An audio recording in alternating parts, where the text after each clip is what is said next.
धन्यवाद जी। Honourable budget के बाद I present the budget for the year 2021-2022 as introduction. Honorable Speaker, the preparation of this budget was undertaken in circumstances like never before. We knew of calamities that have affected a country or a region within a country. But what we have endured with COVID-19 through 2020 is new, sui generis. When I presented the budget 2020-2021, we could not have imagined that the global economy, already in throes of a slowdown, would be pushed into an unprecedented contraction.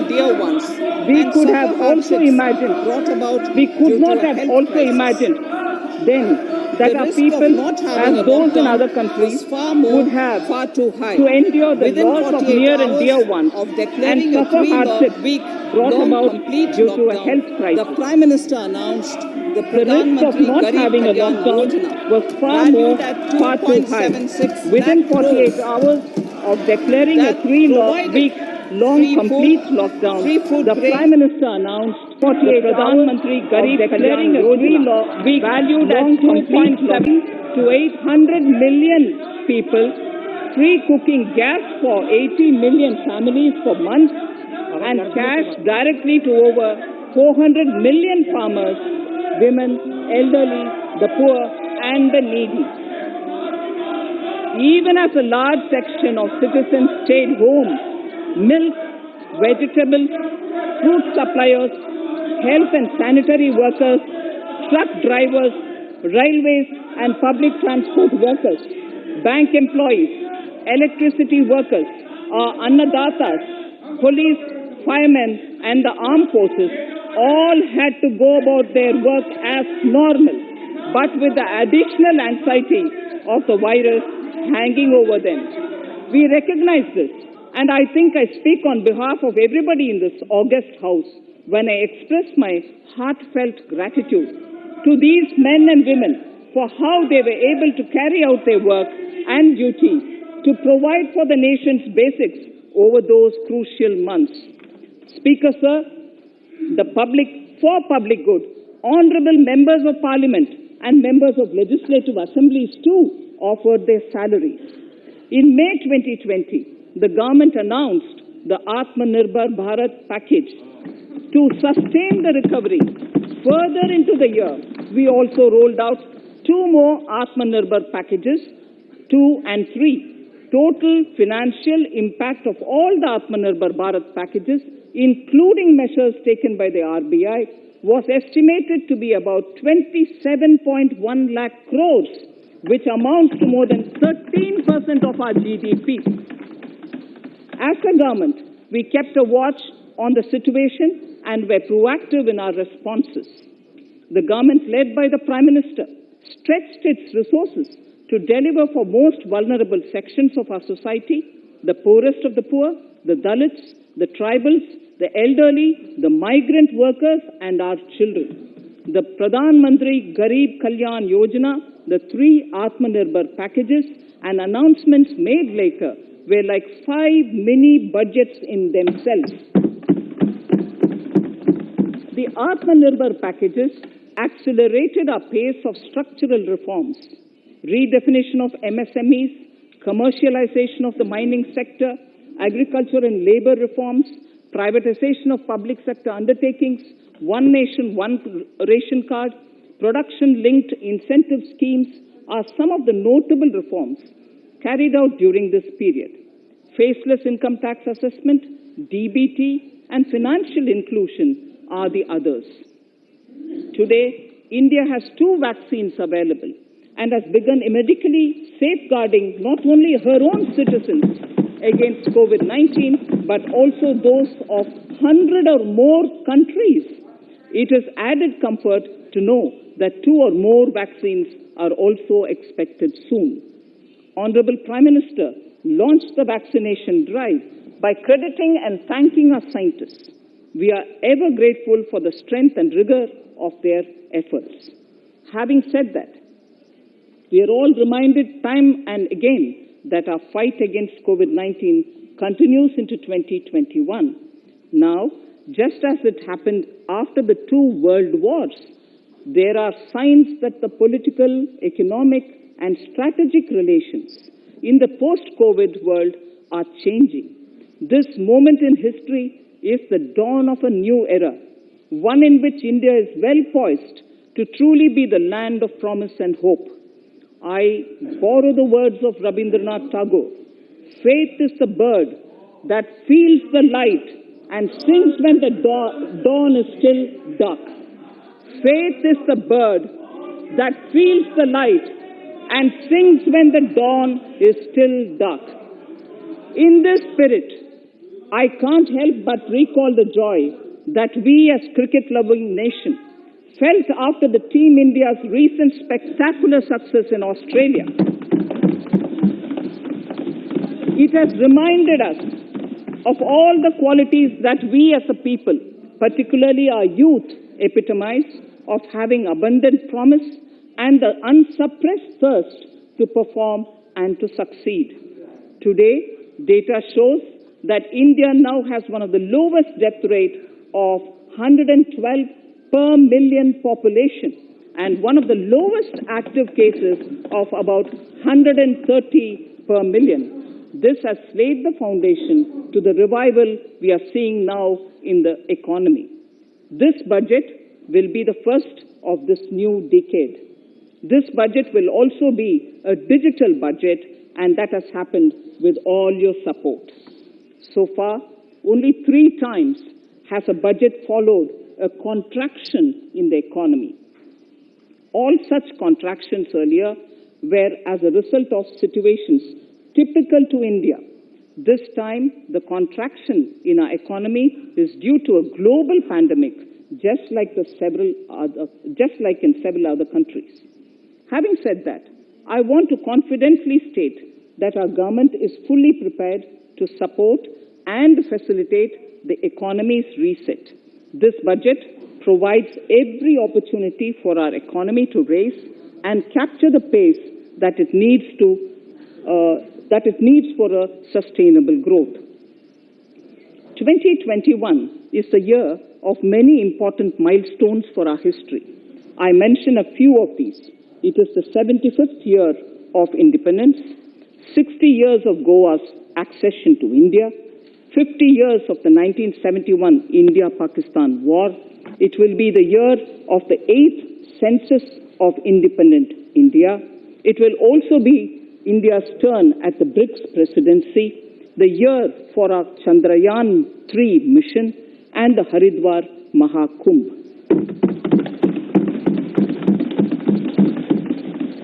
Honorable Speaker, before I commence Part A of the budget, I want to take a moment to acknowledge how isolating and distancing seemed like insurmountable challenges for a country like ours that has people coming together in times of crisis. It hurts us in many ways. It hurt us in many ways. I bow my head in respect to every citizen for the endurance shown in facing what was an undeniably a tough year for all our physical and mental well-being. Part A. In Part A, I wish to lay a vision for Atmanirbhar Bharat. Atmanirbhar Bharat or Atmanirbharta is not a new idea. Ancient India was largely self-reliant and equally a business epicenter of the world. Atmanirbhar Bharat is an expression of the 130 crore Indians who have full confidence in their capabilities and skills. We are already part of international groupings such as the G20 and the BRICS, the Coalition for Disaster Resilient Infrastructure, and the International Solar Alliance are realities today due to India's efforts. The proposals in Part A will further strengthen the Sankalp of Nation First, doubling farmers' income, strong infrastructure, healthy India, good governance, opportunities for youth, education for all, women empowerment, and inclusive development, among others.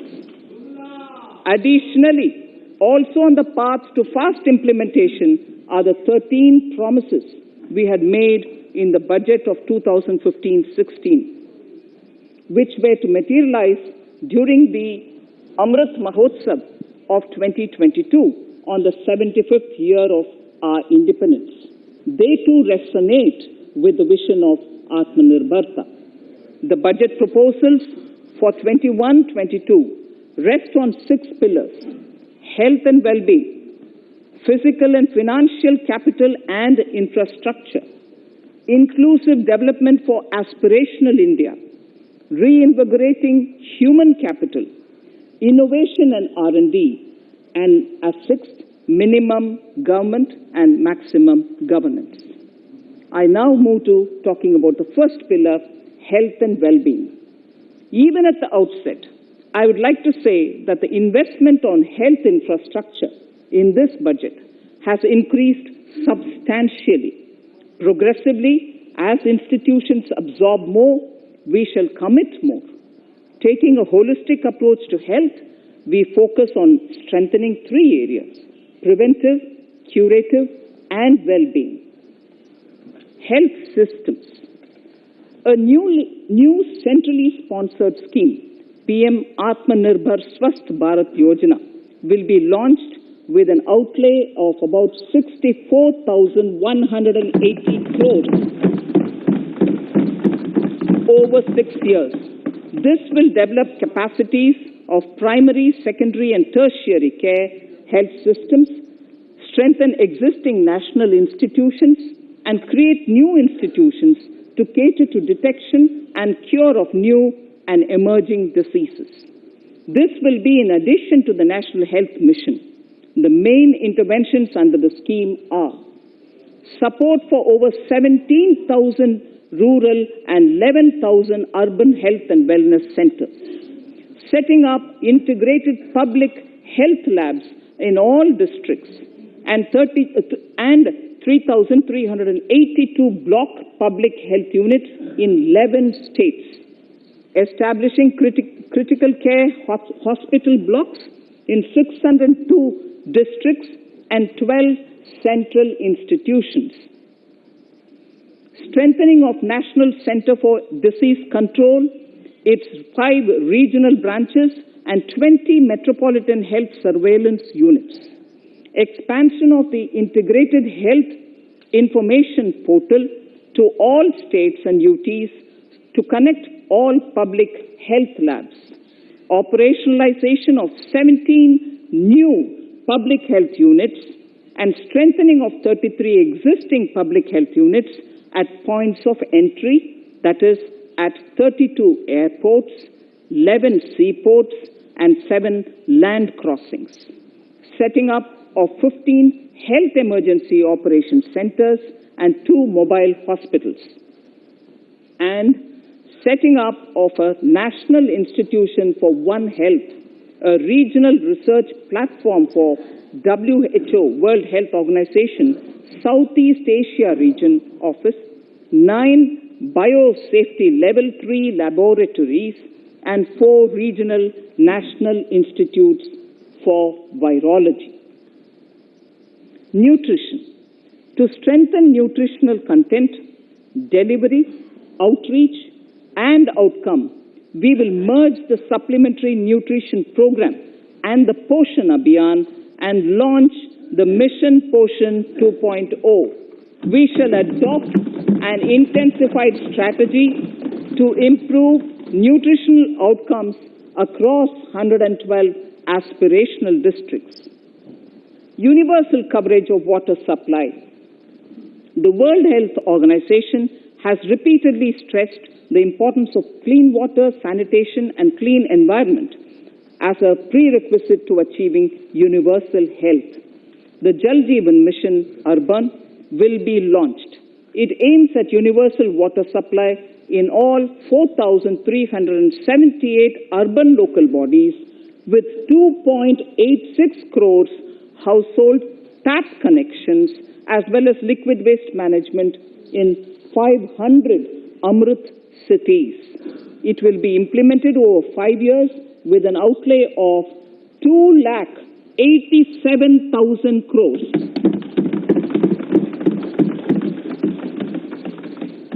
Swachh Bharat and Swasth Bharat. For further Swachhata of urban India, we intend to focus on complete fecal sludge management and wastewater treatment, source segregation of garbage, reduction in single-use plastic, reduction in air pollution by effectively managing waste from construction and demolition activities, and bioremediation of all legacy dump sites. The Urban Swachh Bharat Mission 2.0 will be implemented with a total financial allocation of 1,41,678 crores over a period of 5 years from 2021. Clean air. To tackle the burgeoning problem of air pollution, I propose to provide an amount of 2,217 crores of rupees for 42 urban centers with a million-plus population in this budget. Scrapping policy. We are separately announcing, Honorable Speaker, a voluntary vehicle scrapping policy to phase out old and unfit vehicles. This will help in encouraging fuel-efficient, environment-friendly vehicles, thereby reducing vehicular pollution and oil import bills. Vehicles would undergo fitness tests in automated fitness centers after 20 years in case of personal vehicles and after 15 years in case of commercial vehicles. Details of the scheme will be separately shared by the ministry. Vaccines. The pneumococcal vaccine, a made-in-India product, is presently limited to only 5 states. It will be rolled out across the country.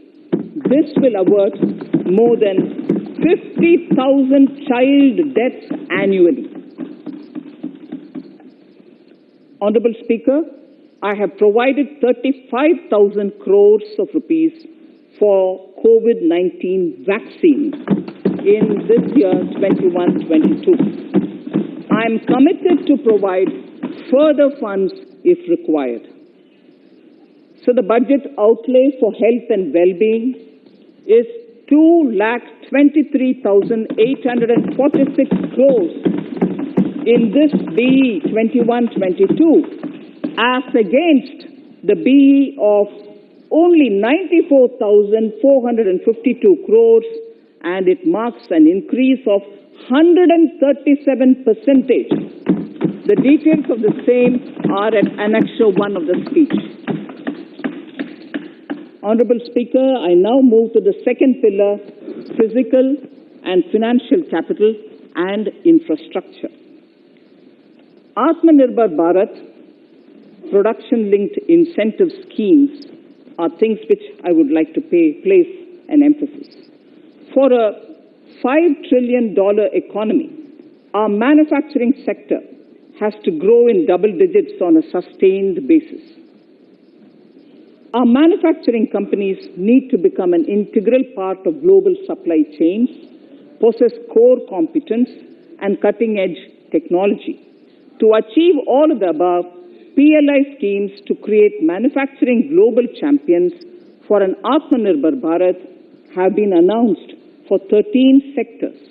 For this, the government has committed nearly 1.97 lakh crores over 5 years starting this financial year. This initiative will help bring scale and size in key sectors, create and nurture global champions, and provide jobs to our youth. Textiles. To enable the textile industry to become globally competitive, attract large investments, and boost employment generation, a scheme of mega investment textiles park will be launched in addition to the PLI schemes. This will create world-class infrastructure with plug-and-play facilities to create global champions in exports. 7 textile parks will be established over 3 years. Infrastructure. The National Infrastructure Pipeline, which I announced in December 2019, is the first of its kind. Whole of government exercise ever undertaken by Government of India. The NIP was launched with 6,835 projects. The project pipeline has now expanded to 7,400 projects. Around 217 projects worth rupees 1.10 lakh crores under some key infrastructure ministries have been completed.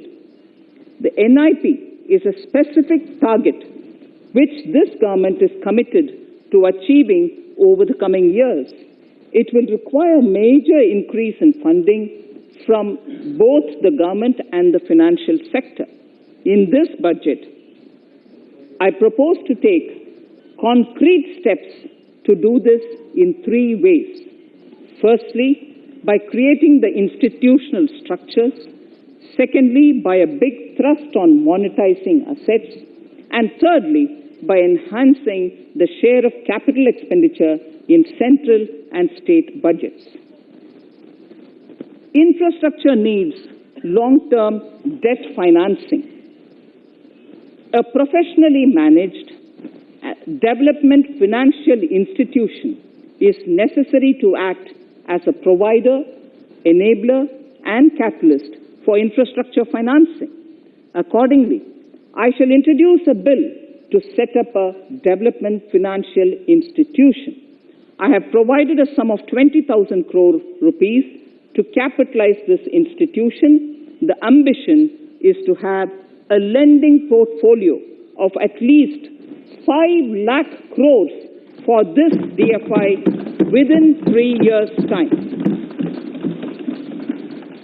Debt financing of InvITs and rates by foreign portfolio investors will be enabled by making suitable amendments in the relevant legislations.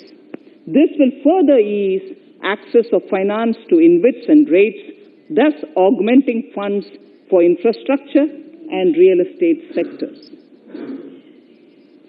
Asset monetization. Monetizing operating public infrastructure. Monetizing operating public infrastructure assets is a very important financing option for new infrastructure construction. A national monetization pipeline of potential brownfield infrastructure assets will be launched. An asset monetization dashboard will also be created for tracking the progress and to provide visibility to investors. Some important measures in the direction of monetization are National Highways Authority of India and the PGCIL each have sponsored one InvIT that will attract international and institutional investors. 5 operational roads with an estimated enterprise value of 5,000 crores of rupees are being transferred to the NHAI InvIT. Similarly, transmission assets of value 7,000 crores will be transferred to the PGCIL InvIT. Railways will monetize dedicated freight corridor assets for operations and maintenance after commissioning.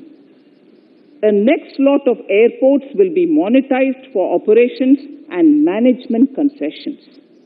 Other core infrastructure assets that will be rolled out under the asset monetization programs are NHAI operational toll roads, 2 transmission assets of PGCL, 3 oil and gas pipelines of GAIL, Gas Authority of India Limited, IOCL and HPCL, airports Authority of India airports in Tier 2 and 3 cities, other railway infrastructure assets, warehousing assets of CPSE, such as the Central Warehousing Corporation and NAFED, among others, and sports stadiums. Sharp increase in capital budget. In the BE 2020-21, we had provided for 4.12 lakh crores for capital expenditure. It was our effort that in spite of resource crunch, we should spend more on capital, and we are likely to end this year at around 4.39 lakh crores, which I have provided in the RE of 2020-2021. For 21-22, I propose a sharp increase in capital expenditure and thus have provided 5.54 lakh crores, which is 34.5% more than the BE of 2020-2021. Of this, I have kept a sum of more than 44,000 crores in the budget head of the Department of Economic Affairs to be provided for projects, programs, or departments that show good progress in capital expenditure and are in need of further funds. Over and above this expenditure, we would also be providing more than 2 lakh crores to states and autonomous bodies for their capital expenditure. We will also work out specific mechanisms to nudge states to spend more of their budget on creation of infrastructure.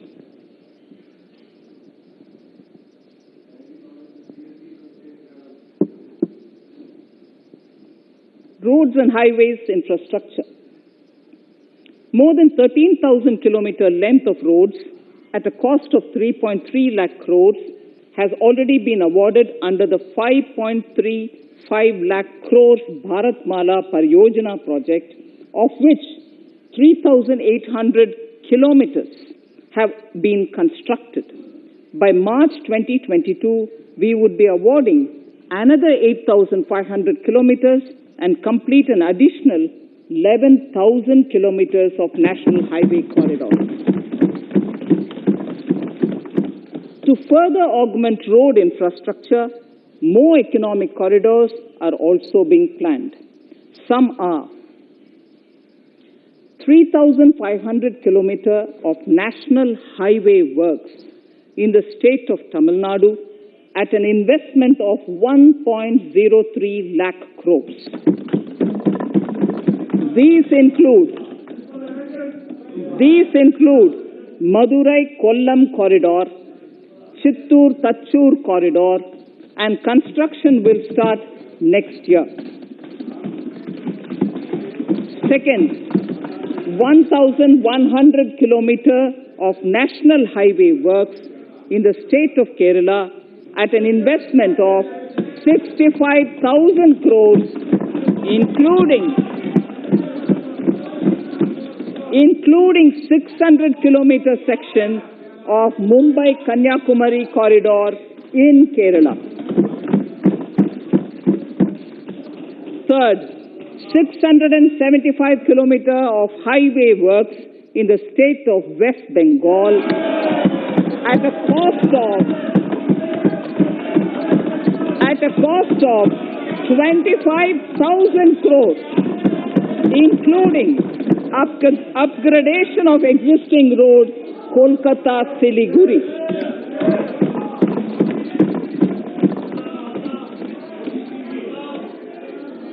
National highway works of around 19,000 crores are currently in progress in the state of Assam.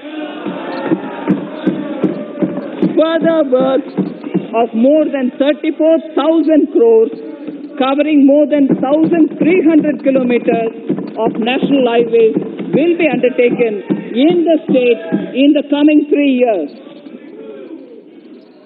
Some of the flagship corridors and other important projects that would see considerable activity in 2021-22 are in Annexure 2 to my speech. I am also providing an enhanced outlay of 1,18,101 lakh crores, 1,18,101 crores for Ministry of Road Transport and Highways, of which 1,08,230 crores is for capital, the highest ever provided. Railway infrastructure. Honorable Speaker, sir, Indian Railways have prepared a National Rail Plan for India 2030. The plan is to create a future-ready railway system by 2030, bringing down the logistic costs for an industry is at the core of our strategy to enable Make in India. It is expected that Western Dedicated Freight Corridor and Eastern Dedicated Freight Corridor will be commissioned by June 2022. The following additional initiatives are also proposed. The Sonnagar-Gomo sections, 263 kilometers of Eastern Dedicated Freight Corridor will be taken up in PPP mode in this year itself. Gomo-Dankuni section of 274.3 kilometers will be also taken up shortly in short succession. We will undertake future dedicated freight corridor projects, namely East Coast Corridor from Kharagpur to Vijayawada, East-West Corridor from Bhusaval to Kharagpur to Dankuni, and North-South Corridor from Itarsi to Vijayawada. Detailed project reports will be undertaken in the first phase.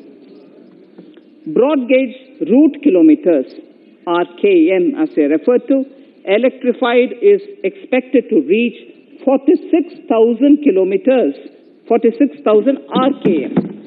That is 72% by end of 2021 from 41,548 RKMs on 1st October 2020. 100% electrification of broad gauge routes will be completed by December 2023. For passenger convenience and safety, the following measures are being proposed. We will introduce the aesthetically designed Vista Dome LHB coach on tourist routes to give better travel experience to passengers. The safety measures undertaken in the past few years have borne results. To further strengthen this effort, high-density network and highly utilized network routes of Indian Railways will be provided with an indigenously developed automatic train protection system that eliminates train collision due to human error. I am providing a record sum of 1,10,055 crores for railways, of which 1,07,100 crores is for capital expenditure only. Urban infrastructure.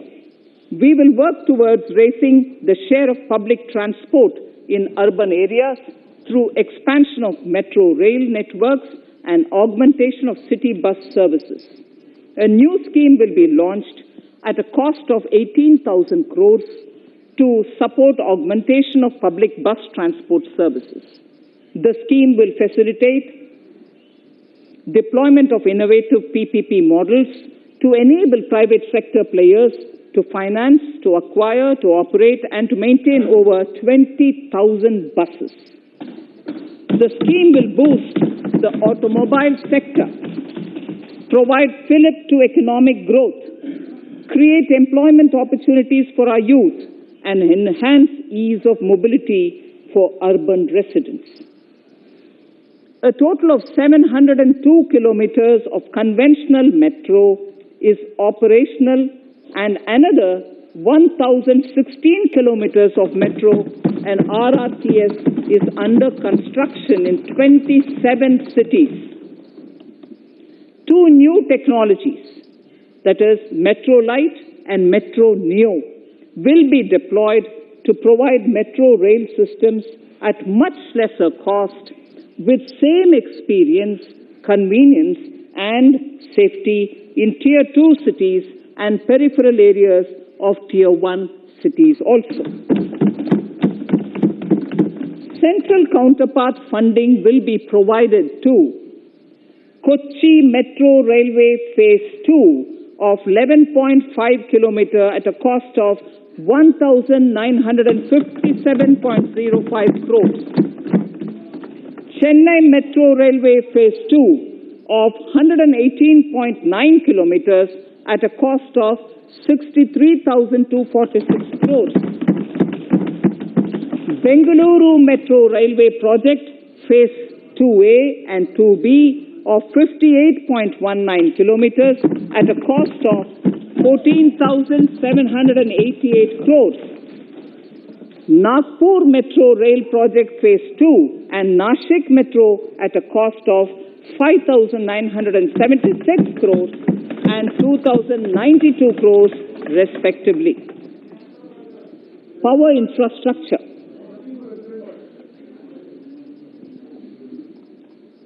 The past 6 years have seen a number of reforms and achievements in power sector. We have added 139 gigawatts of installed capacity, connected an additional 2.8 crore households, and added 1.41 lakh circuit kilometers of transmission lines. The distribution companies across the country are monopolies, either government or private. There is a need to provide choice to the consumers by promoting competition. A framework will be put in place to give consumers alternatives to choose from among more than one distribution companies. I read that sentence again. A framework will be put in place to give consumers alternatives to choose from among more than one distribution company. The viability of distribution companies is a serious concern. A revamped, reforms-based, results-linked power distribution sector scheme will be launched with an outlay of 3,05,984 crores over 5 years. The scheme will provide assistance to DISCOMs for infrastructure creation, including prepaid smart metering, feeder separation, upgradation of systems, etc., tied to financial improvements. Prime Minister, while speaking at the third Reinvestment Conference in November 2020, had announced plans to launch a comprehensive national hydrogen energy mission. It is now proposed to launch a hydrogen energy mission in 2021-22 for generating hydrogen from green power sources. Ports, shipping and waterways. Major ports will be moving from managing their operational services on their own to a model where a private partner will manage it for them. For the purpose,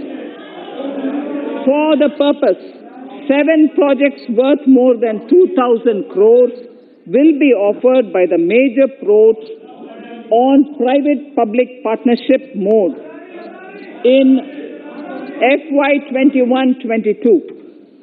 A scheme for promoting flagging of merchant ships in India will be launched by providing subsidy support to Indian shipping companies in global tenders floated by ministries and CPSCs. An amount of 1,624 crores will be provided over 5 years. This initiative will enable greater training and employment opportunities for Indian seafarers, besides enhancing Indian companies' share in global shipping. India has enacted Recycling of Ships Act in 2019 and acceded to the Hong Kong International Convention. Around 90 ship recycling yards at Alang in Gujarat have already achieved HKC compliant certificates. Efforts will be made to bring more ships to India from Europe and Japan. Recycling capacities of around 4.5 million light displacement ton LDT will be doubled by 2024. This is expected to generate an additional 1.5 lakh jobs for our youth. Petroleum and natural gas. Our government has kept fuel supplies running across the country without interruption during the COVID-19 lockdown period. Taking note of the crucial nature of the sector in people's lives, the following key initiatives are being announced. 1. Ujjwala scheme, which has benefited 8 crore households, will be extended to cover 1 crore more beneficiaries. We will add 100 more districts in next 3 years to the city gas distribution network. A gas pipeline project will be taken up in the Union Territory of Jammu and Kashmir.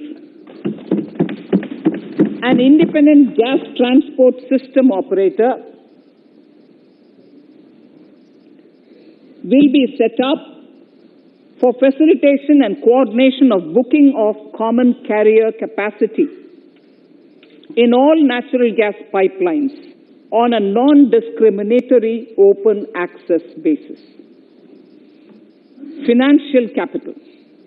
I propose to consolidate the provisions of the SEBI Act 1992, Depositories Act 1996, Securities Contracts Regulation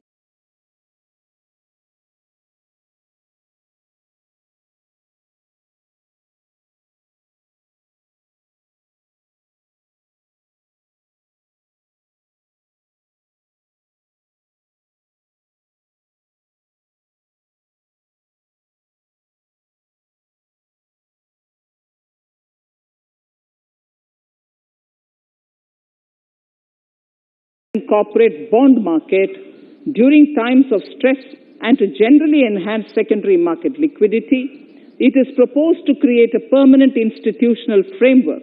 The proposed body would purchase investment-grade debt securities both in the stressed and normal times and help in the development of the bond market. In the budget 2018-19, government had announced its intent to establish a system of regulated gold exchanges in the country. For the purpose, SEBI will be notified as the regulator, and Warehousing Development and Regulatory Authority will be strengthened to set up a commodity market ecosystem arrangement, including vaulting, assaying, logistics, etc., in addition to warehousing. Towards investor protection, I propose to introduce an investor charter as a right of all financial investors across all financial products. To give a further boost to the non-conventional energy sector, I propose to provide additional capital infusion of 1,000 crores to Solar Energy Corporation of India and 1,500 crores to Indian Renewable Energy Development Agency. I propose to amend the Insurance Act 1938 to increase the permissible FDI limit from 49% to 74% in insurance companies and allow foreign ownership and control with safeguards. Under the new structure, the majority of directors on the board and key management persons would be resident Indians, with at least 50% of directors being independent directors and specified percentage of profits being retained as general reserve. Stressed asset resolution by setting up a new structure. The high level of provisioning by public sector banks of their stressed assets calls for a measure to clean up the bank books. an asset reconstruction company limited, an asset management company would be set up to consolidate and take over the existing stressed debt and then manage and dispose of the assets to alternative investment funds and other potential investors for eventual value realization. Recapitalization of PSB. To further consolidate the financial capital capacity of PSBs, further recapitalization of 20,000 crores is proposed in 21-22. Deposit insurance. Last year, government had approved an increase in the deposit insurance cover from 1 lakh rupees to 5 lakhs for bank customers. I shall be moving amendments to DICGC Act 1961 in this session itself to streamline the provision so that if a bank is temporarily unable to fulfill its obligations, the depositors of such bank can get easy and time-bound access to their deposits to the extent of the deposit insurance cover. This would help depositors of banks that are currently under stress. To improve credit discipline, while continuing to protect the interests of small borrowers, for NBFCs with minimum asset size of 100 crores, the minimum loan size eligible for debt recovery under the Securitization and Reconstruction of Financial Assets and Enforcement of Security Interests (Frbm Act 2002), it is proposed to be reduced from the existing level of 50 lakhs to 20 lakhs. Company matters. The decriminalization of the procedural and technical compoundable offences under Companies Act 2013 is now complete. I now propose to take up decriminalization of the Limited Liability Partnerships Act 2008. Honourable Speaker, I propose to revise the definition under the Companies Act 2013 for small companies by increasing the threshold for paid-up capital from not exceeding 50 lakh to not exceeding 2 crores and turnover from not exceeding 2 crores to not exceeding 20 crores. This will benefit more than 2 lakh companies in easing their compliance requirements.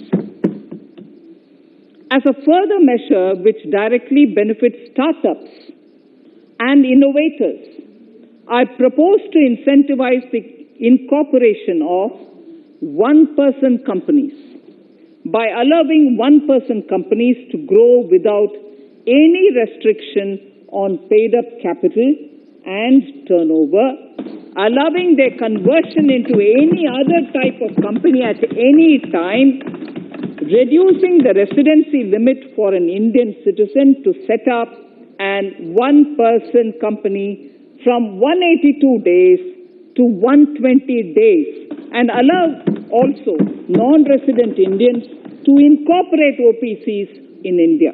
This will be a big boost for startups. To ensure faster resolution of cases, the NCLT framework will be strengthened, e-court system shall be implemented, and alternate methods of debt resolution and special framework for MSMEs shall be introduced. During the coming fiscal, we will be launching data analytics, artificial intelligence, machine learning driven MCA 2.1 version to MCA 21 version 3.0. MCA 21 version 3.0. This version 3.0 will have additional modules for e-scrutiny, e-adjudication, e-consultation, and compliance management. disinvestment and strategic sale. In spite of COVID-19, we have kept working towards strategic disinvestment. A number of transactions, namely BPCL, Air India, Shipping Corporation of India, Container Corporation of India, IDBI Bank, Bharat Earth Movers Limited, Pavan Hans, Neelachal Ispat Nigam Limited, among others, would be completed in 21-22. Other than IDBI Bank, we propose to take up the 2 public sector banks and 1 general insurance company in the year 21-22. This would require legislative amendments, and I propose to introduce the amendments in this session itself. In 21-22, we would also bring the IPO of LIC, for which I am bringing the requisite amendments in this session itself. In the Atmanirbhar package, I had announced that we will come out with a policy of strategic disinvestment of public sector enterprises. I'm happy to inform the House that the government has the government has approved the said policy. The policy provides a clear roadmap for disinvestment in all non-strategic and strategic sectors. We have kept 4 areas that are strategic, where bare minimum CPSEs will be maintained and rest privatized. In the remaining sectors of all CPSEs will be privatized. The main highlights of the policy are mentioned in Annexure 3. To fast forward the disinvestment policy, I'm asking NITI to work out on the next list of centre public sector companies that would be taken up for strategic disinvestment. To similarly incentivize states to take to disinvestment of their public sector companies, we will work out an incentive package of central funds to states. Idle assets will not contribute to Atmanirbhar Bharat. The non-core assets largely consist of surplus land with government ministries and departments and public sector enterprises. Monetizing of land can either be by way of direct sale or concession or by similar means. This requires special abilities, and for this purpose, I propose to use a special purpose vehicle in the form of a company that would carry out this activity. In order to ensure timely completion of closure of sick or loss-making CPSEs, we will introduce a revised mechanism that will ensure timely closure of such units. I have estimated 1,75,000 crores as receipts from disinvestment in BE 21-22.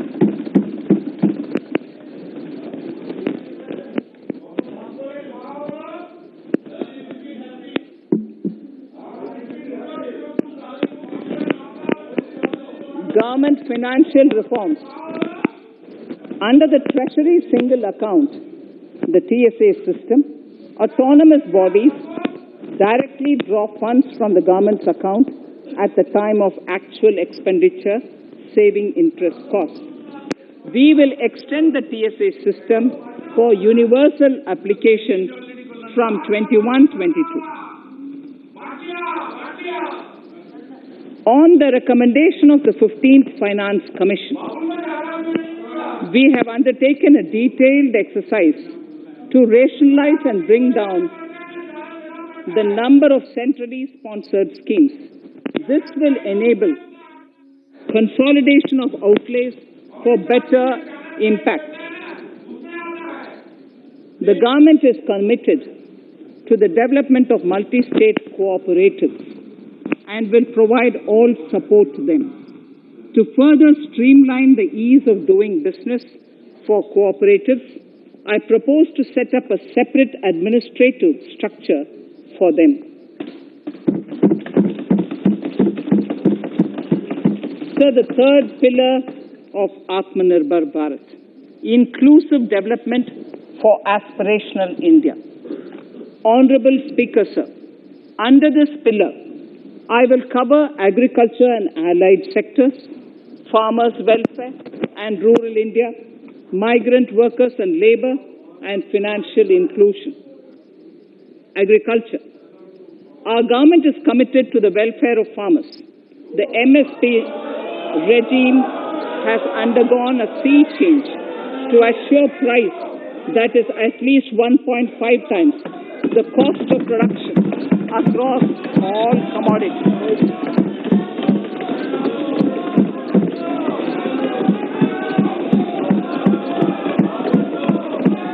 The procurement has also continued to increase at a steady pace.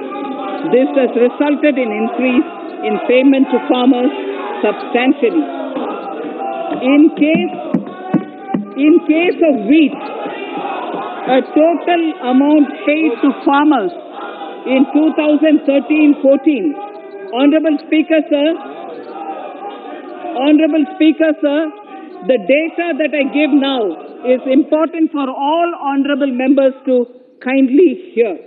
In case of wheat, the total amount paid to farmers in 2013-14 was 33,874 crores. In 2019-20, it was 62,802 crores. And even better, Honorable Speaker, in 2020-2021, this amount paid to farmers was 75,060 crores.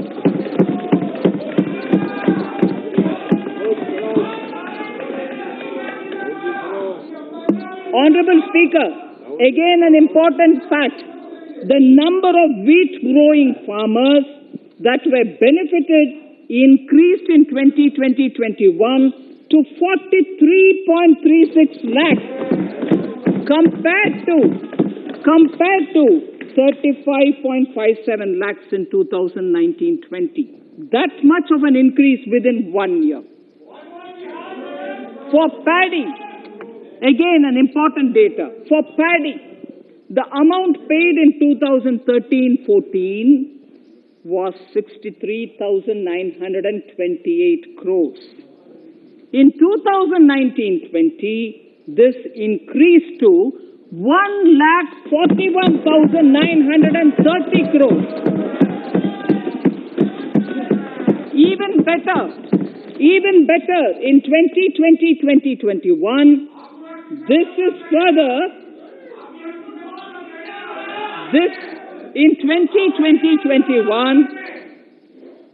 in 2020-21, this is further estimated, and I'm saying this is further estimated because the procurement is ongoing, and therefore I can't give you the final figure. This is further estimated to increase to 1,72,752 crores. The number of farmers benefited increased from 1.24 crores in 2019-20 to 1.54 crores in 2020-21. In the same way, Honorable Speaker, sir, in the case of pulses, the amount paid in 2013-14 was 236 crores. In 2019-20, this was increased to 8,285 crores. Now in 2021, it is at 10,530 crores. More than 40 times increase from 2013-14. The receipts to cotton farmers have seen a stupendous increase from 90 crores in 2013-14 to 25,974 crores I'm giving you data as of 27th January 2021. This is bound to increase. From 90 crores for cotton farmers in 2013-14 to 25,974 crores in 2021. All the details in complete narration is available in Annexure 4 to my speech. Early this year, Honorable Prime Minister had launched the Swamitva scheme. Under this, a record of rights is being given to property owners in villages. Up till now, about 1.80 lakh property owners in 1,241 villages have been provided cards. I propose during 21-22 to extend this to cover all states and union territories.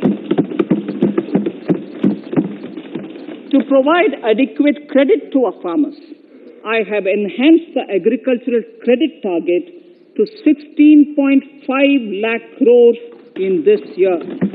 We will focus on ensuring increased credit flow to animal husbandry, Pashupalan, dairy, and to Matsyakar, to the fisheries. We are enhancing the allocation to the Rural Infrastructure Development Fund from 30,000 crores to 40,000 crores. The Micro Irrigation Fund, with a corpus of 5,000 crores, has been created under NABARD. I propose to double it by augmenting it by another 5,000 crores. To boost value addition in agriculture and allied products and their exports, the scope of Operation Green Scheme that is presently applicable to only tomatoes, onions, and potatoes will be enlarged to include 22 perishable crops. Around 1.68 lakh crore farmers, around 1.68 crore farmers are registered, and 1.14 lakh crores of rupees trade value has been carried out through e-NAMs, the National Agricultural Market. Keeping in view the transparency and the competitiveness that e-NAM has brought into the agricultural market, 1,000 more mandis will be integrated with e-NAM. Honorable Speaker, sir, with all this, the Agricultural Infrastructure Fund would be made available to the APMCs for augmenting their infrastructure facilities.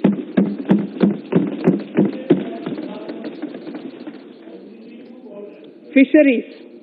I am proposing substantial investments in the development of modern fishing harbors and fish landing centers. To start with, 5 major fishing harbors, Kochi, Chennai, Visakhapatnam, Paradip, and Petua Ghat, will be developed as hubs for economic activity. We will also develop inland fishing harbors and fish landing centers along the banks of rivers and waterways. Seaweed farming is an emerging sector with potential to transform the lives of coastal communities. It will provide large-scale employment and additional incomes. To promote seaweed farming and cultivation, I propose a multi-purpose seaweed park to be established in Tamil Nadu. Migrant workers and laborers. We have launched the One Nation, One Ration Card scheme, through which beneficiaries can claim their rations anywhere in the country. Migrant workers in particular benefit from the scheme. Those staying away from their families can partially claim their ration where they are stationed, while their family in their native places can claim the rest. I am happy to inform you that One Nation, One Ration Card plan is under implementation by 32 states and union territories, reaching about 69 crore beneficiaries. That's a total of 86% beneficiaries covered. The remaining 4 states and UTs will be integrated in the next few months. To further extend our efforts towards the unorganized labor force, migrant workers in particular, I propose to launch a portal that will collect relevant information on gig workers, building and construction workers, among others. This will help formulate health, housing, skill, insurance credit, and food schemes for all migrant workers. We will conclude a process that began 20 years ago. with the implementation of the 4 labor codes. For the first time globally, social security benefits will be extended to gig and platform workers.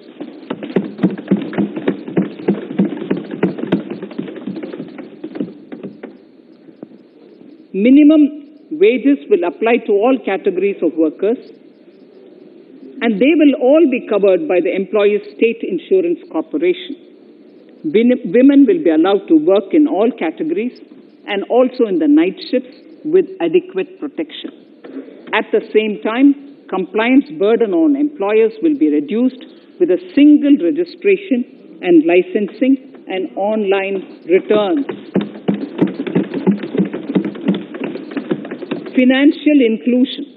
To further facilitate credit flow under the scheme of Stand Up India for the scheduled castes and scheduled tribes and also women, I propose to reduce the margin money requirement from 25% to 15% only, and to also include loans for activities in allied sectors in allied activities in agriculture. We have taken a number of steps to support the MSME sector. In this budget, I have provided 15,700 crores to this sector, more than double of the last year's B. Honorable Speaker, sir, I now go to the 4th pillar, reinvigorating human capital. The national education policy announced recently has had good reception. In school education, more than 15,000 schools will be qualitatively strengthened to include all components of the national education policy. They shall emerge as exemplar schools in their regions, hand-holding and mentoring other schools to achieve the ideals of policy. 100 new Sainik schools will be set up in partnership with NGOs, private schools, and states. Higher education. In Budget 2019-20, I had mentioned about the setting up of a higher education commission in India. We would be introducing the legislation this year to implement the same. It will be an umbrella body having 4 separate vehicles for standard setting, accreditation, regulation, and funding. Many of our cities have various institutions, universities, and colleges supported by the Government of India. Hyderabad, for example, has about 40 major institutions. In 9 such cities, we will create a formal umbrella structure so that these institutions can have better synergy while also retaining their internal autonomy. A glue grant will be set aside for this purpose. For accessible higher education in Ladakh, I propose to set up a central university in Leh.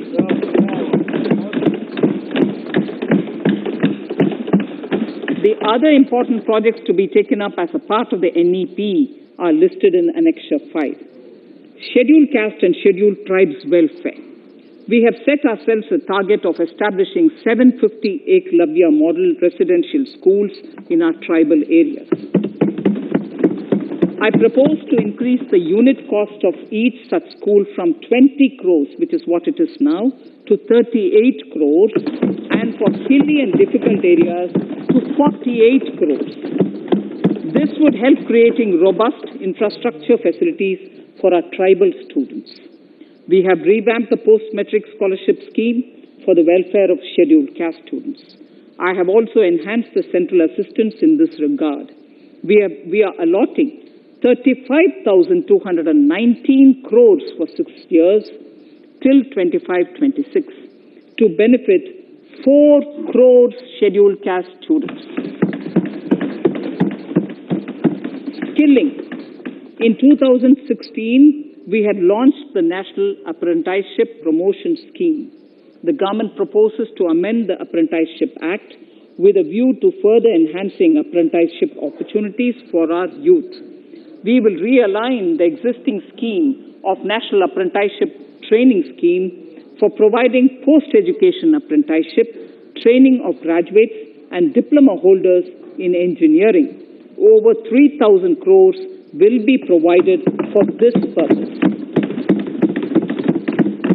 An initiative is underway, Honorable Speaker, in partnership with the United Arab Emirates to benchmark skill qualifications, assessment, and certification, accompanied by the deployment of certified workforce. We also have a collaborative intertraining program between India and Japan to facilitate transfer of Japanese industrial and vocational skills, techniques, and knowledge. We will take forward this initiative with many more countries also.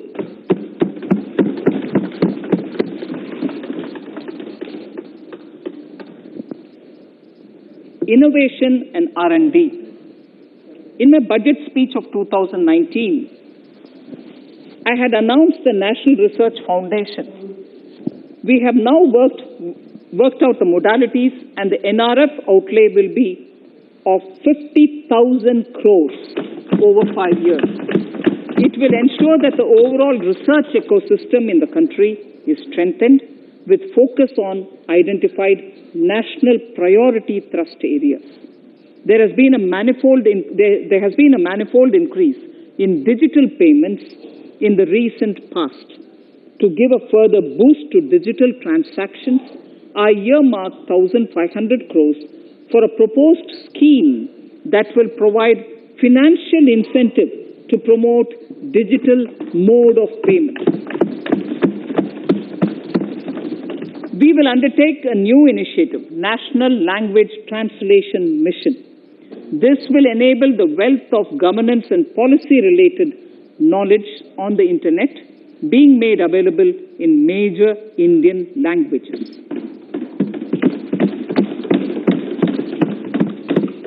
The new Space India Limited, a PSU, under the Department of Space, will execute the PSLV CS-51 launch, carrying the Amazonia satellite from Brazil, along with a few smaller Indian satellites. As part of the Gaganyaan mission activities, 4 Indian astronauts are being trained on generic spaceflight aspects in Russia. The first unmanned launch is slated for December 2021. Our oceans are a storehouse of living and non-living resources. To better understand this realm, we will launch a deep ocean mission with a budget outlay of more than 4,000 crores over 5 years. This mission will cover deep ocean survey exploration and projects for the conservation of deep sea biodiversity.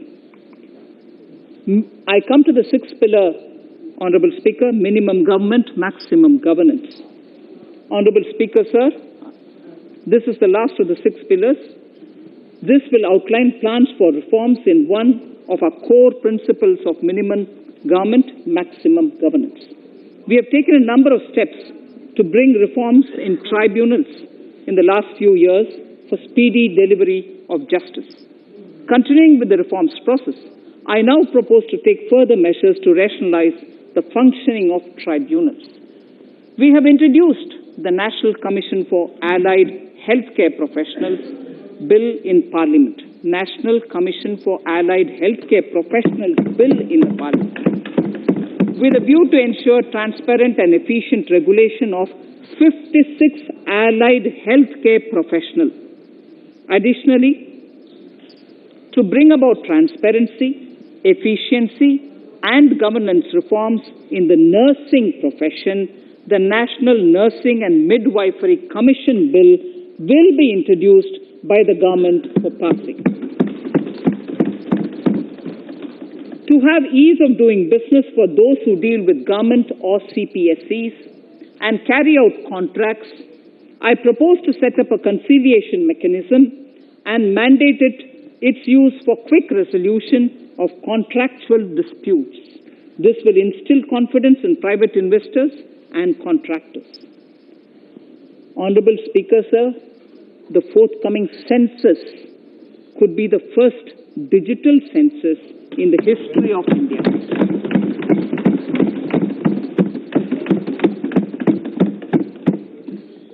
For this monumental milestone marking task, I have allocated 3,768 crores in this year, 21-22.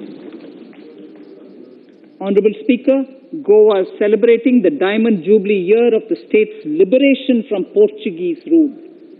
From the Government of India's side, I propose to grant 300 crores to the Government of Goa for the celebration. I propose to provide 1,000 crores for the welfare of tea workers, especially women and children in Assam and West Bengal. A special scheme will be devised for the same.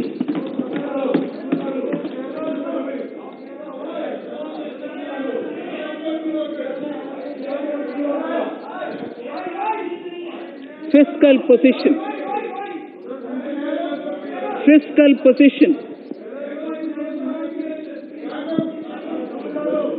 In these last few paragraphs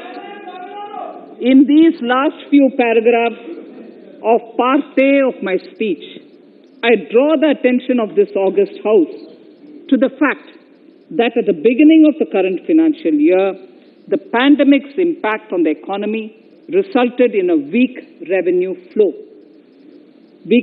inflow.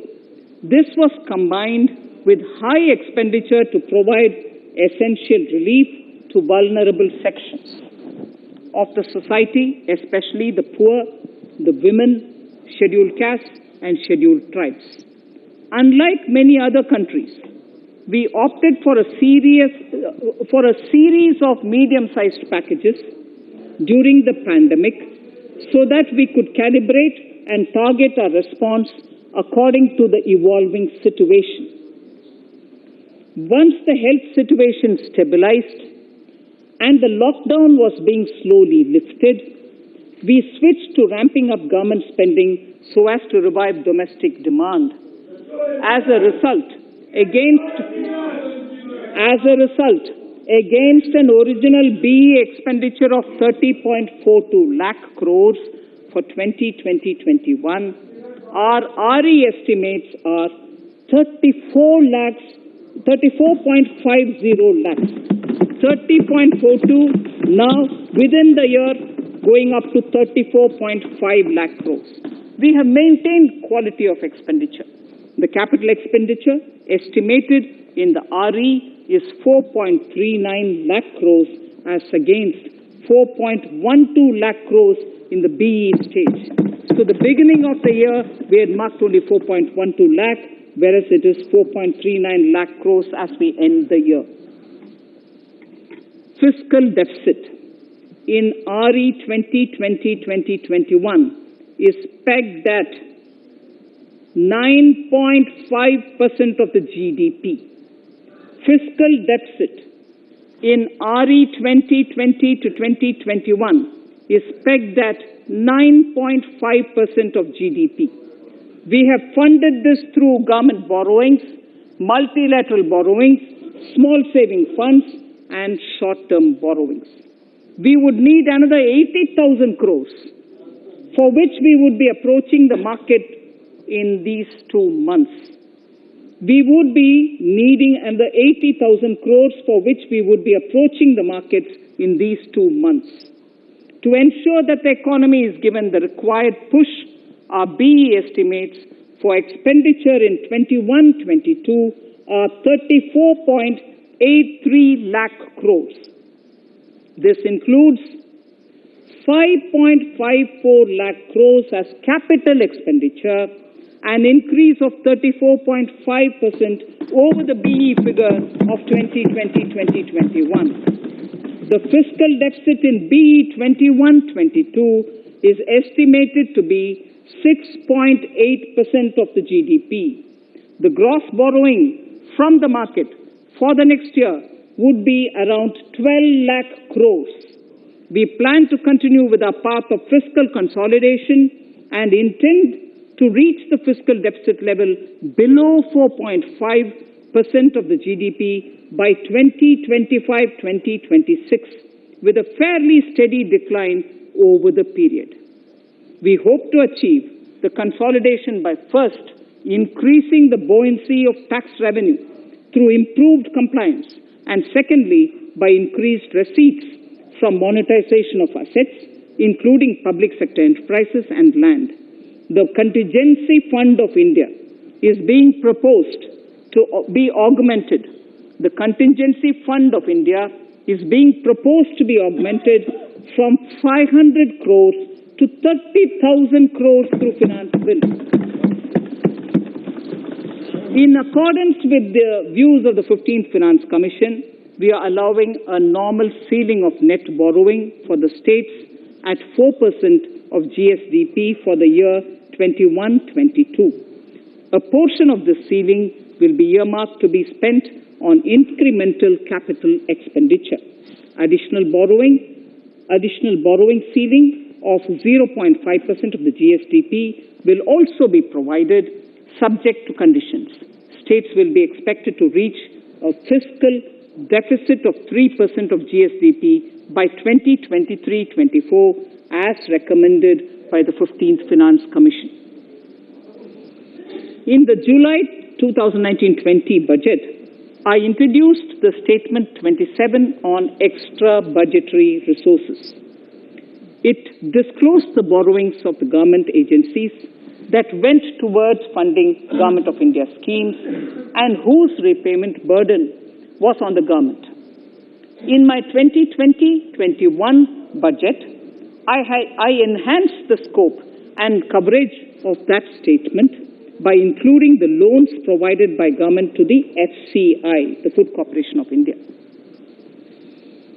Taking a step further in this direction, I propose to discontinue the NSSF loan to FCI for food subsidy, and accordingly, budget provisions have been made in RE 2020-21 and in the BE 2021-22. The extra budgetary resource details are at Annexure 6. We know that the Frbm Act mandates fiscal deficit of 3% of GDP to be achieved by 31st March 2020-2021. The effect of this year's unforeseen and unprecedented circumstances has necessitated the submission of a deviation statement under Sections 4 of Subclause 5 and Section 7, Subclause 3b of the Frbm Act, which I am laying on the table of the House as part of the Frbm documents. Towards achieving central government fiscal deficit along the broad path that I have already indicated, I will be introducing an amendment to the Frbm Act.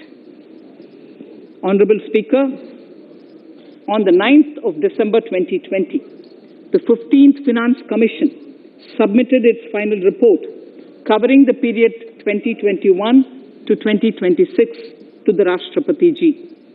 The government has laid the Commission's report along with the explanatory memorandum in the Parliament, retaining the vertical shares of the states at 41%.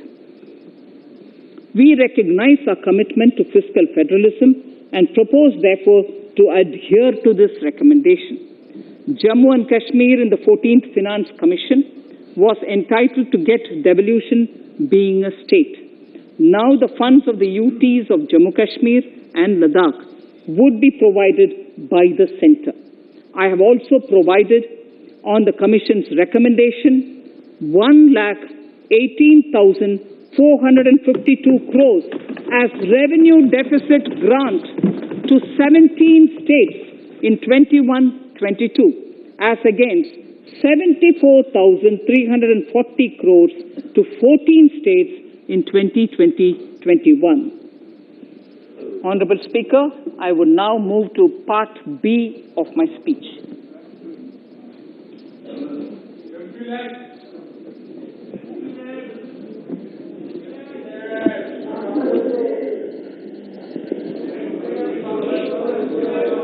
Honorable Speaker, The world is facing a serious challenge of the pandemic and its aftershock. In these trying times, when many economies are struggling to revive, our people and our industry have exhibited remarkable resilience. As I mentioned already, post-pandemic, a new world order seems to be emerging, one in which Asia is poised to occupy a prominent position, and India will have a leading role therein. In this scenario, our tax system has to be transparent, efficient, and should promote investments and employment in our country. At the same time, it should put minimum burden on our taxpayers. I borrow the words of Thiruvalluvar, the saint. Yetralum, Eatalum, Kathalum, Katha Vaguthalum, Nalla Valladarasu. A king or a ruler is the one who creates and acquires wealth, protects and distributes it for common good. Tirukkural. Direct tax proposals. Keeping this in mind, the words of Tirukkural, our government introduced a series of reforms in the direct tax system for the benefit of our taxpayers and the economy. Few months prior to the pandemic, in order to attract investments, we slashed our corporate tax rate to make it among the lowest in the world. The dividend distribution tax too was abolished. The burden of taxation on small taxpayers was eased by increasing rebates. In 2020, the return filers saw a dramatic increase to 6.48 crores from 3.31 crores in 2014. In the direct tax administration, we had recently introduced the faceless assessment and faceless appeal. I now seek to take further steps to simplify the tax administration, ease compliance, and reduce litigation. Relief to senior citizens. I begin my direct tax proposals by offering my pranam to our senior citizens. Many of them, despite having foregone several basic necessities of their own, have strived to build our nation. Now in the 75th year of independence of our country, when we continue our endeavor with renewed vigor, we shall reduce compliance burden on our senior citizens who are 75 years of age and above.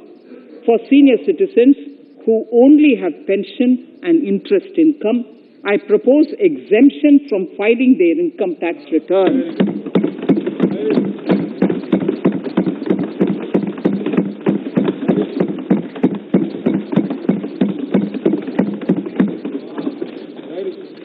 The paying bank will deduct the necessary tax on their income. Reduction in time for income tax proceedings. This is a very key announcement, if you are asking. Honorable Speaker, presently an assessment can be reopened up to 6 years and in serious tax fraud cases for up to 10 years. As a result, taxpayers have to remain under uncertainty for a very long time. I therefore propose to reduce this time limit for reopening of assessments to 3 years from the present 6 years.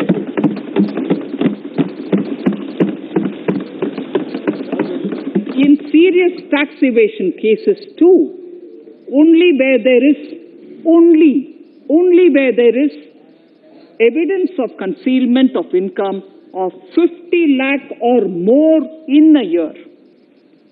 In serious tax evasion cases too, only where there is evidence of concealment of income of 50 lakh or more in a year can the assessment be reopened up to 10 years. Even this reopening can be done only after the approval of the Principal Chief Commissioner, the highest level of Income Tax Department. Setting up the Dispute Resolution Committee. Honorable Speaker, it has been the resolve of this government to reduce litigation, which mars the present taxation system. The government came out with the Direct Taxation Vivad Se Vishwas scheme to give taxpayers an opportunity to settle long-pending disputes and be relieved to further strain on their time and resources. The response from taxpayers has been the best ever, as over 110,000 taxpayers have already opted to settle tax disputes of over 85,000 crores under the scheme. To further reduce litigation for small taxpayers, I propose to constitute a dispute resolution committee for them, which will be faceless to ensure efficiency, transparency, and accountability. Anyone with a taxable income up to 50 lakh and disputed income up to 10 lakh shall be eligible to approach the committee. Faceless IT-AT. For ease of compliance and to reduce discretion, we are committed to make the taxation processes faceless. The government has already introduced faceless assessment and appeal this year. The next level of income tax appeal is the Income Tax Appellate Tribunal.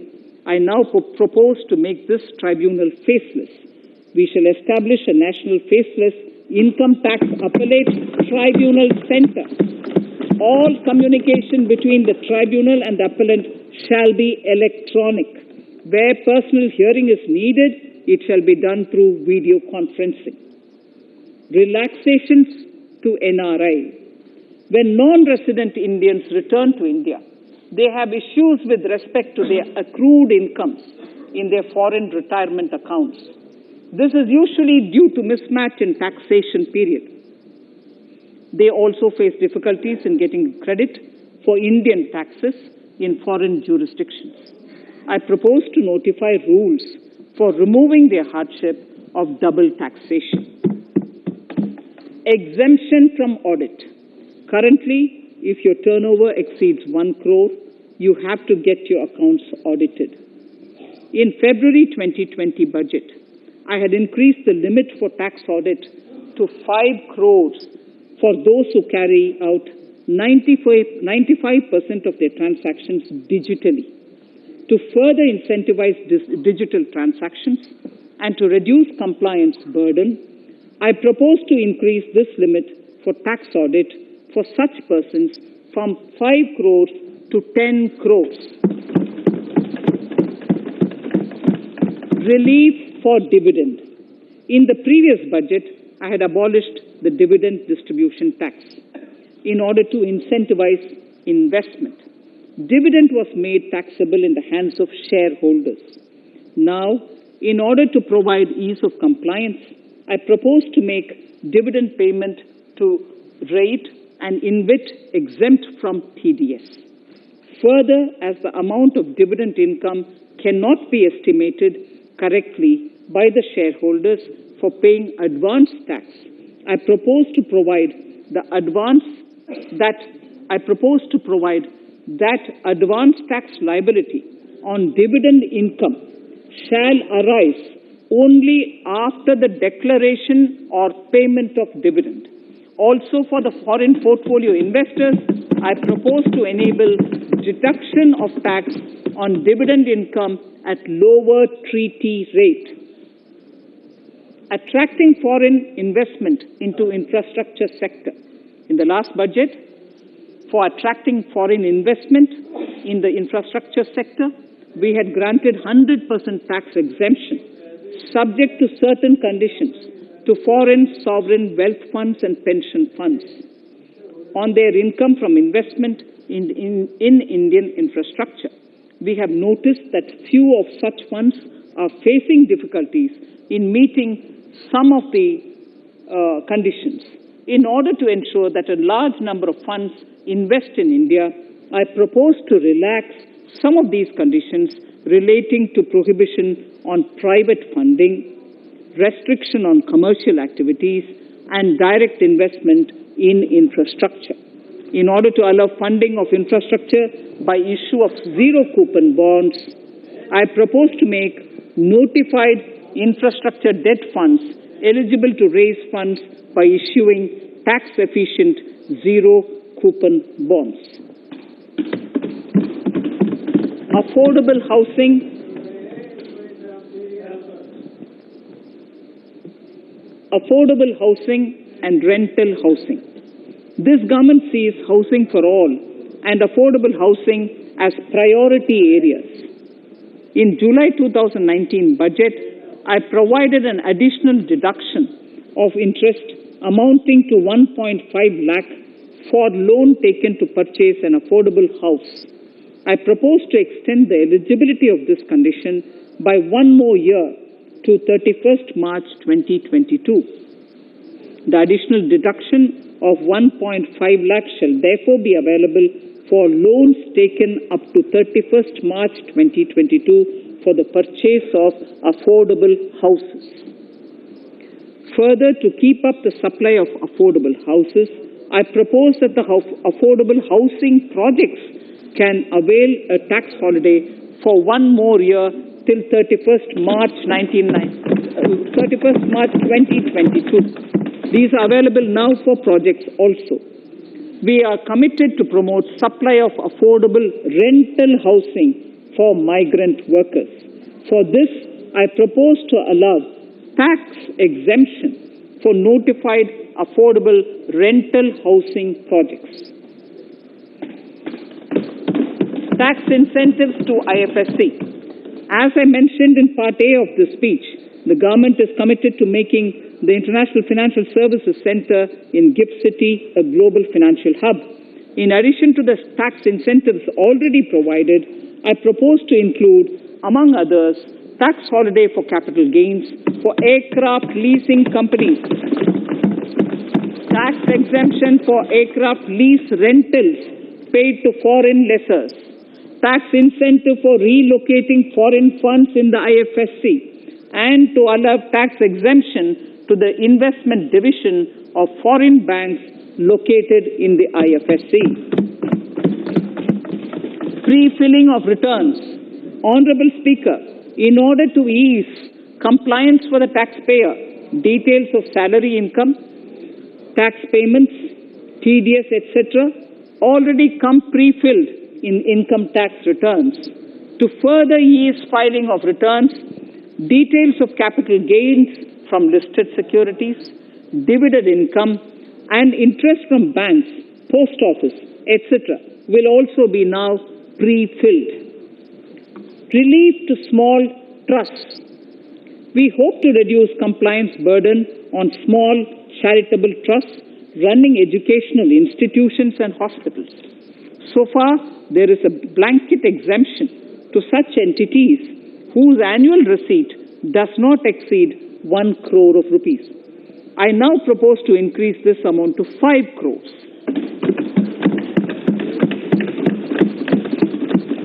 Labor welfare. We have noticed that some employers deduct the contribution of employees toward provident funds, superannuation funds, and other social security funds, but do not deposit these contributions within the specified time. For these employees, this means a loss of interest or income. In cases where an employer later becomes financially unviable, non-deposit results in a permanent loss for the employees. In order to ensure that employees' contributions are deposited on time, I reiterate that the late deposit of employees' contribution by the employer will not be allowed as deduction to the employer.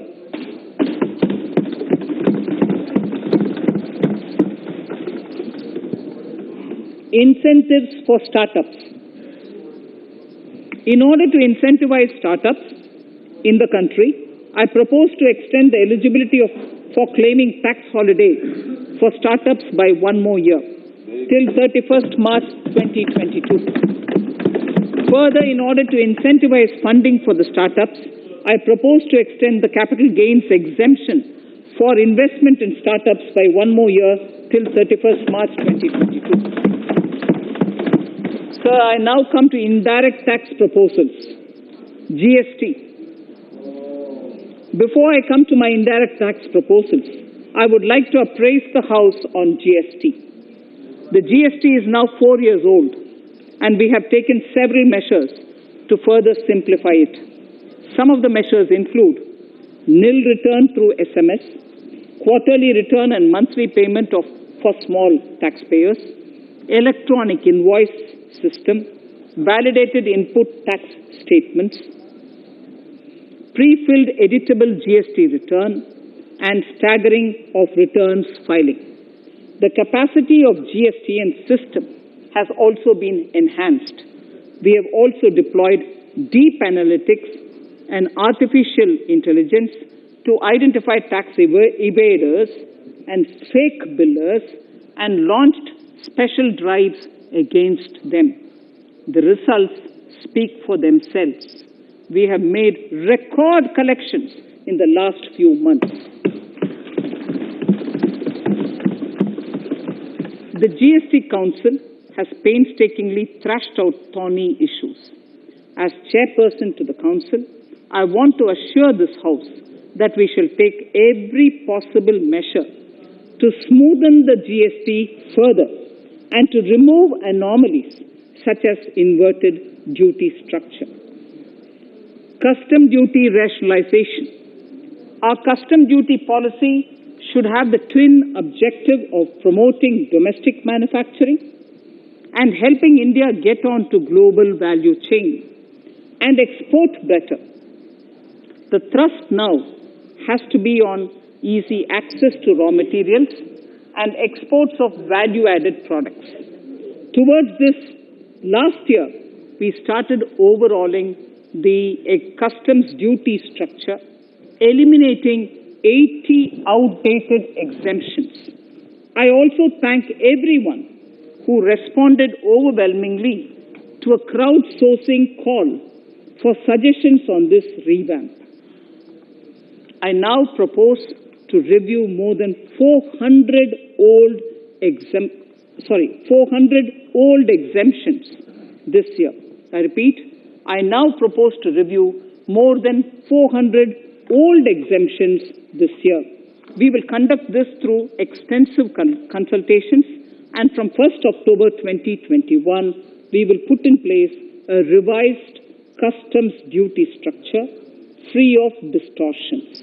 I also propose that any new customs duty exemptions, therefore, henceforth will have validity up to 31st March, following 2 years from the date of the issue. Electronic and mobile phone industry. Domestic electronic manufacturing has grown rapidly. We are now exporting items like mobiles and chargers. For greater domestic value addition, we are withdrawing a few exemptions on part of chargers and sub-parts of mobiles. Further, some parts of mobiles will move from nil rate to a moderate 2.5%. Iron and steel. MSMEs and other user industries have been severely hit by a recent sharp rise in iron and steel prices. Therefore, we are reducing customs duty uniformly to 7.5% on semis, flats, and long products of non-alloy, alloy, and stainless steels. To provide relief to metal recyclers, mostly MSMEs, I am exempting duty on steel scrap for a period up to 31st March 2022. Further, I am also revoking ADD and CVD on certain steel products. Also, to provide relief to copper recyclers, I am reducing duty on copper scrap from 5% to 2.5%. Textiles. The textile sector generates employment and contributes significantly to the economy. There is a need to rationalize duties on raw material inputs to man-made textiles. We are now bringing nylon chain on par with polyester and other man-made fibers. We are uniformly reducing the BCD rates on caprolactam, nylon chips, nylon fiber, and yarn to 5%. This will help the textile industry, MSMEs, and also overall exports. Chemicals. We have calibrated customs duty rates on chemicals to encourage domestic value addition and to remove inversions. Apart from other items, we are reducing customs duty on naphtha to 2.5% to correct inversion. Gold and silver presently attract a basic customs duty of 12.5%. Since the duty was raised from 10% in July 19, prices of precious metals have risen sharply. To bring it closer to previous levels, we are rationalizing customs duty on gold and silver. Renewable energy. In Part A, we have already acknowledged that solar energy has huge promise for India. To build up domestic capacity, we will notify a phased manufacturing plan for solar cells and solar panels. At present, to encourage domestic production, we are raising duty on solar inverters from 5% to 20% and on solar lanterns from 5% to 15%. Capital equipment and auto parts. There is immense potential in manufacturing heavy capital equipment domestically. We will comprehensively review the rate structure in due course. However, we are revising duty rates on certain items immediately. We propose to withdraw exemptions on tunnel boring machine. It will attract a customs duty of 7.5% and its parts a duty of 2.5%. We are raising customs duty on certain auto parts to 15% to bring them on par with general rate on auto parts. MSME products. We are proposing certain changes to benefit MSMEs. We are increasing duty from 10 to 15% on steel screws and plastic builder wares. On prawn feed, we increase it from 5 to 15%. We are rationalizing exemption on import of duty-free items as an incentive to exporters of garments, leather, and handicraft items. Almost all of these items are made domestically by our MSMEs. We are withdrawing exemption on imports of certain kinds of leathers as they are domestically produced in good quantity and quality, mostly by MSMEs. We are also raising customs duty on finished synthetic gemstones to encourage domestic processing. Agriculture products to benefit farmers. We are raising customs duty on cotton from nil to 10%, on raw silk and silk yarn from 10 to 15%. We are also withdrawing end-use-based concession on denatured ethyl alcohol. Currently, rates are being uniformly calibrated to 15% on items like maize, bran, rice bran, oil cake, and animal feed additives. There is an immediate need to improve agricultural infrastructure so that we produce more while also conserving and processing agricultural output efficiently. This will ensure enhanced remuneration for our farmers. To earmark resources for this purpose, I propose an agricultural infrastructure and development cess on a small number of items. However, while I'm applying this cess, we have taken care not to put additional burden on consumers on most items. Rationalization of procedures and easing of compliance. For a judicious application, we propose certain changes in the provisioning related to ADD, anti-dumping duty, and CVD, countervailing duty levies. To complete customs investigation, we are prescribing definite timelines. In 2020, we rolled out the Turant Customs Initiative, which brought in faceless, paperless, and contactless customs measures. With effect from September 2020, we have implemented a new procedure for administration of rules of origin. This has helped in putting a check on misuse of FTAs. The specific details of direct and indirect tax changes proposed are listed in the annexure to my speech. Honorable Speaker, sir, with these words, I commend the budget to this august House. Thank you.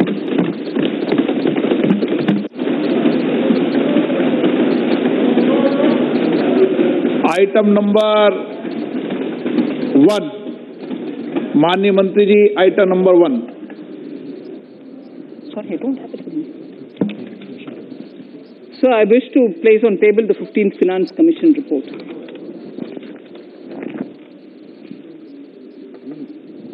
Item number 3. Manya Mantri ji.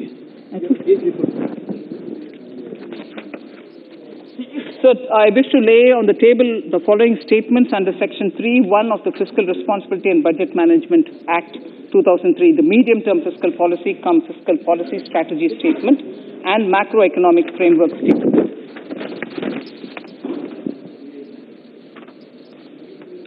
Item number 4. So I wish to seek your permission to move for leave to introduce the Finance Bill 2021. प्रश्न ये कि विधेयक को पुनर्स्थापित करने की अनुमति प्रदान की जाए। जो सदस्य इसके पक्ष में हाँ कहें, जो सदस्य इसके विरोध में ना कहें। मेरे विचार में निर्णय हाँ वालों के पक्ष में हुआ, हाँ वालों के पक्ष हुआ। माननीय मंत्री जी विधेयक को पुनर्स्थापित करें।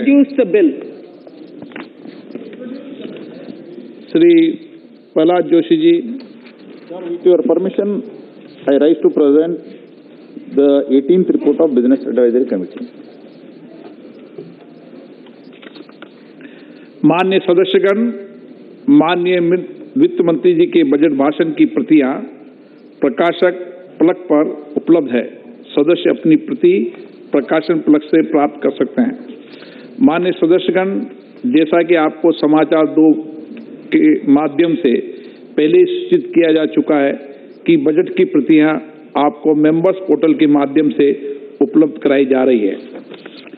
सभा की कार्रवाई मंगलवार दिनांक 2 फरवरी 2021 को दोपहर 4 बजे तक के लिए स्थगित की जाती है।